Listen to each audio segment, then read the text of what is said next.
The saddest thing about this video is that the people who really need it the most aren't going to watch it. So if you are already regretting that you clicked on a Learn French Effortlessly video because you are definitely not the kind of person who shies away from effort, please stay because I made this video just for you. If you can reduce the work needed down to 20%, have fun meanwhile, and get results fast instead of putting in the blood, sweat, and tears and time and effort, then why wouldn't you? In this video, I will talk about the 2 critical things that you need to put in order to learn French successfully, and effort is not one of those. Actually, it's even worse than that, because effort is often counterproductive and it can even prevent you from learning French successfully, no matter how hard you try. And in fact, it's sometimes because you try so hard that you aren't seeing the kind of results that you deserve. Now, I know it sounds absolutely terrible to think that you might have been putting in so much effort during so many years and you aren't seeing the results that you deserve, while you would actually have been able to reach your goal much faster and with much less efforts, or even no effort at all if only you had known how to do it. Let's look at the bright side though. You can stop trying so hard and putting in so much inefficient efforts and start reaping the results today.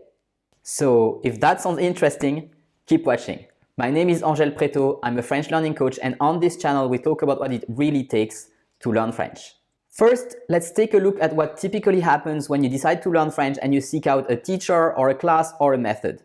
There are 2, let's call them mainstream kind of offers that you find in the language learning space, and I'm sorry to be so blunt, but they're both wrong. So the first kind of approach that you find often in the mainstream is what I would call the classroom approach. So basically in this category, you would sign up for a class, you would typically go physically to a language school, and every week or maybe twice a week, or if it's very intense, you would perhaps go every day. There would be a program that would be taught to you by a teacher, and typically how it's done is by putting in tons of efforts and of commitment and just repeating and repeating and repeating. The teacher has made the plan, or the plan has been made maybe by a book, and they know what they're doing, and all you have to do is learn what they tell you to learn. And how you do that? With willpower and effort. Now, I'm pretty sure you've been in that kind of context before, because after all, we've all been to school, and what happens typically in the best case scenario when you go this way is that you become really good at taking the tests, because this classroom approach often also comes with tests and exams, and you learn how to pass the exam, and then you pass the exam, or not. I mean, worst case scenario, you might also not even be able to pass the exam, which is really bad. But best case scenario, you're able to take the exam, and then what do? Well, I guess it depends. But often you find that your skills are very inadequate in comparison to what you want to do in real life. So you've been able to pass the exam, but it's not the kind of French that you need.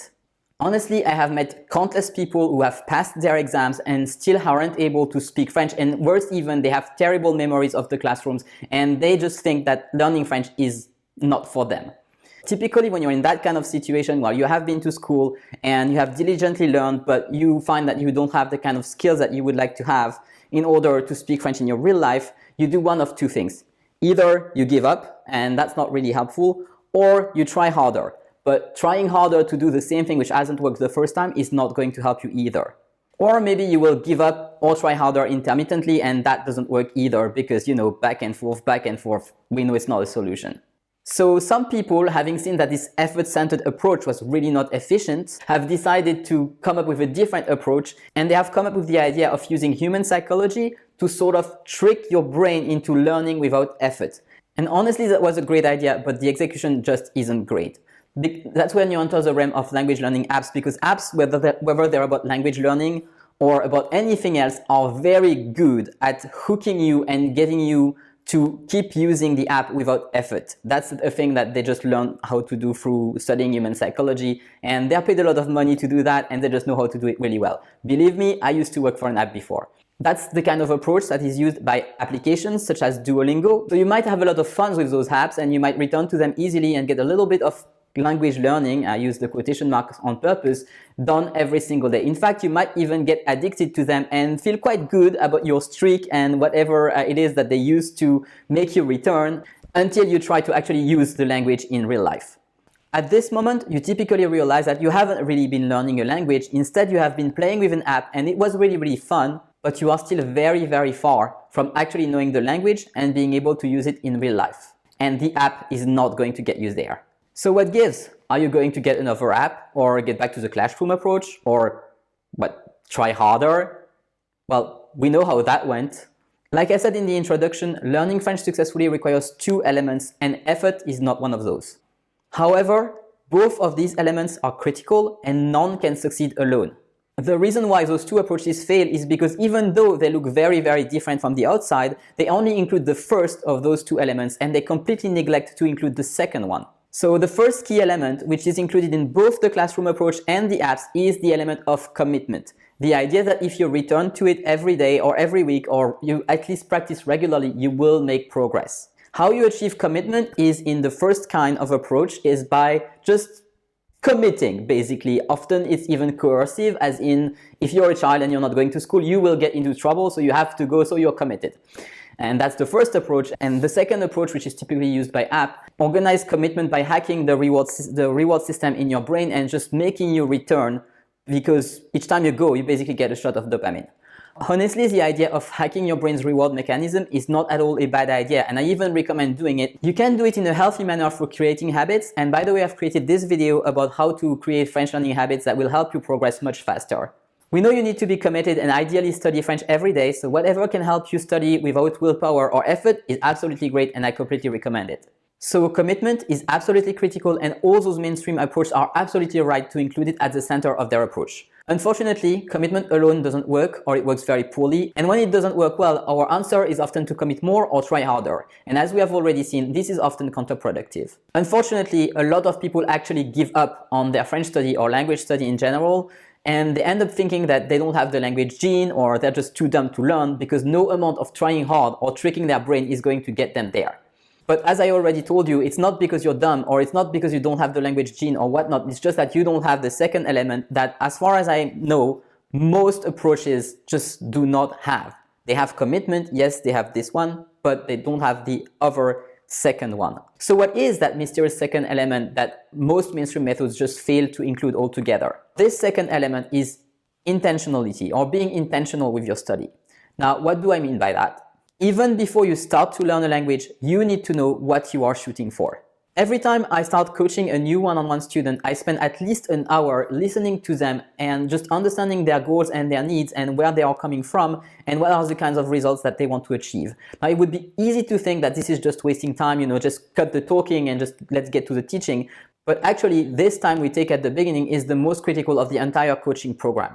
Results show up really fast because we bring intentionality to the process and we learn only what is relevant. So it is critical that you define your goals very specifically and that you bring intentionality to every single part of the French learning process. Thanks to this process, we can cut off 80% of the content that traditional French methods are trying to teach you because those 80% just aren't relevant to you personally. This process works so well that I have turned it into the very first module in my program, the French Fluency Accelerator, and the students in that program also get results very fast, even though they don't spend one-on-one time with me because they follow the same process. And by the way, I have explained this process rapidly in this worksheet, which you can download via the link below. It is completely free. It is my gift to you for watching this video.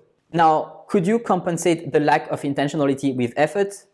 Yes, you absolutely can. I know several people, including myself, who have been able to learn languages through just trying really, really hard, and through trial and error, they would eventually get to becoming fluent. So it is technically possible, but why would you do that? I never, ever, ever praise my students for their hard work. I praise them for their commitments and for the results that they get, regardless of how hard they actually work to achieve them.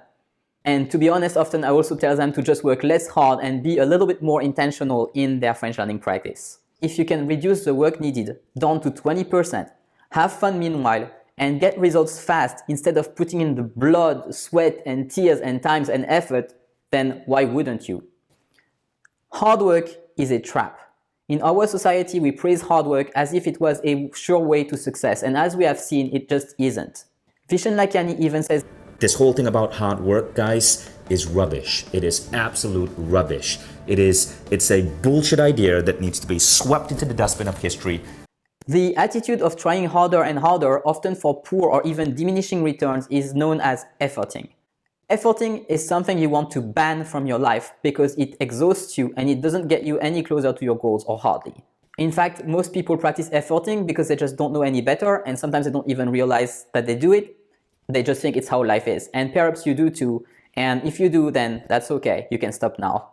As often on this channel, this piece of advice can be applied way beyond French learning into many other areas of your life. If you have no idea how to apply this to any other area of your life yet, that's totally okay. At least in your French study, stop working so hard and start bringing intentionality in the process instead. I have created a playlist with all the strategies that I use with my students and that you can start using today to improve your French too. None of them requires hard work and all of them will help you bring more intentionality and commitment into your French study. So I will leave you with this playlist and I will see you next Monday.